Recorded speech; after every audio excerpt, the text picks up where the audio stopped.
BJYM రాష్ట్ర అధ్యక్షులు సేవెళ్ళ మహేందర్ గారు ఉన్నారు.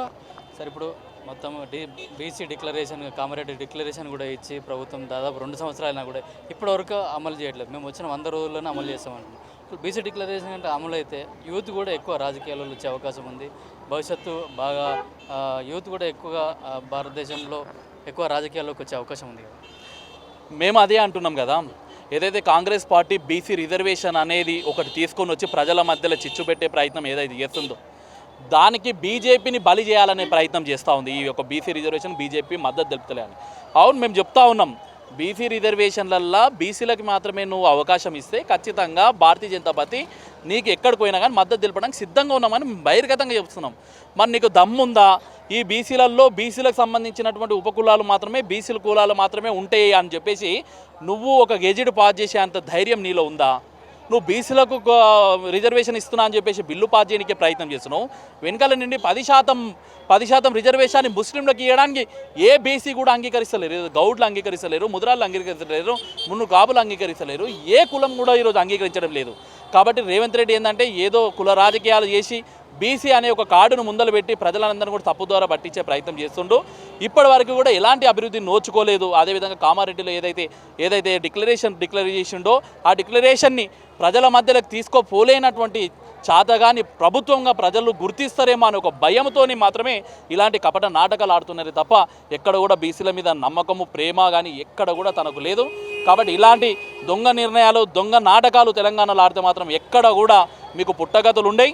మీ పార్టీని కూడా ఇదే బీసీలందరూ కలిసి నీ పార్టీని బొందబెట్టే రోజులు దగ్గరలో ఉన్నాయని చెప్పేసి ఈ యొక్క సందర్భంగా తెలియజేస్తా ఉన్నాం. అంటే బీజేపీ ప్రభుత్వమే బీసీ రిజర్వేషన్ అడ్డుకుంటుంది, వాళ్ళ మీద ఒత్తిడి తీసుకురావడానికి మేము ఢిల్లీలో కూడా ధర్నా చేస్తున్నామని చెప్తున్నాం. అవును, మేము అడ్డుకుంటున్నాం, ఇప్పటికి కూడా చెప్తున్నాం కదా. మేము 42% రిజర్వేషన్లలో గతంలో ఎవరైతే బీసీలు ఉన్నారో బీసీ ఉపకులాలు ఉన్నాయో వాళ్ళకు మాత్రమే ఇస్తే మేము స్వాగతిస్తామని చెప్పేసి కంఠాబద్ధంగా మేము చెప్తా ఉన్నాం. మేము కానీ 42%లకేసి 10% ఎవరికైతే ముస్లింలకు ఇస్తా అంటున్నావు చూడు, దాన్ని వ్యతిరేకిస్తున్నాం. అది ఉన్నన్ని రోజులు భారతీయ జనతా పార్టీ వ్యతిరేకిస్తూనే ఉంటుంది. ఎందుకంటే బీసీలకు వచ్చే 42%లలో ముస్లింలకు 10% కనుక పోయినట్లయితే బీసీలకు అందరు కూడా అన్యాయం జరుగుతుంది. కాబట్టి అలాంటి బీసీల పక్షాన పోరాటం చేయడానికి మేము సిద్ధంగా ఉన్నాం. మేము ఈ రోజు కూడా చెప్తున్నాం, నువ్వు ఆ 10% రిజర్వేషన్ ముస్లింలకు తీసేస్తున్నా అని చెప్పి నువ్వు అదే బిల్లును ముందు తీసుకొని వస్తే దాని ఈడ కాదు ఆడ కాదు ఏడుకైనా కానీ పాస్ చేపించి తీసుకొచ్చే అంతే దమ్ము ధైర్యం భారతీయ జనతా పార్టీకి ఉంది. అంతే తప్ప బీసీల మధ్యలో కుల చిచ్చులు పెట్టి బీసీలను అన్యాయం చేసే ఏవైతే రిజర్వేషన్లు తీసుకొచ్చే ప్రయత్నం చేసినావు వాటికి ఎట్టి పరిస్థితుల్లో భారతీయ జనతా పార్టీ స్వాగతించదు. 100% నువ్వు సరైనటువంటి బిల్లు తీసుకొని వస్తే స్వాగతిస్తాం. సరైనటువంటి బిల్లు తీసుకురాకుండా ప్రజల మధ్యలో చిచ్చు పెట్టే ప్రయత్నం చేస్తే మాత్రం ఖచ్చితంగా నీ పార్టీకి రాబోయే ఎన్నికలలో లేకపోతే బై ఎలక్షన్లలో అన్నిట్లలో నీ పార్టీకి బొందగట్టే రోజులు దగ్గరలో ఉంటాయని చెప్పి కవిత కూడా 72 గంటల్లో ఇక్కడ దీక్ష చేయబోతుంది. ఏడుకోయిండు 10 ఏళ్ల పాటు వాళ్ళ అయ్య ఉన్నాడు కదా, వాళ్ళ అయ్య పక్కకే ఉన్నది కదా. ఒకసారి ప్రజాప్రతినిధి ఉన్నది, ఒకసారి ఎమ్మెల్సీగా ఉన్నది. మరి ఎందుకు ఆ రోజు ఎందుకో కొట్లాడలేకపోయింది బీసీ అని చెప్పేసి రాజకీయ పబ్బం గడుపుకోవడానికి. ఒకసారి ఏమో తెలంగాణ ఉద్యమం అని చెప్పేసి ప్రజలను మోసం చేసిరు. తెలంగాణ వచ్చిన తర్వాత ప్రజలకు అధికారం ఇస్తామని చెప్పేసి ప్రజలకు అధికారం ఇవ్వకుండా మనకు పక్కదారి పట్టించే ప్రయత్నం చేశారు. ఇప్పుడు ఆ కార్డు అయిపోయింది, తర్వాత బీసీ కార్డు అనేది పట్టుకుంది. మరి అలా నాయన అధికారంలో ఉన్నప్పుడు ఎందుకు ఇయ్యలేదు?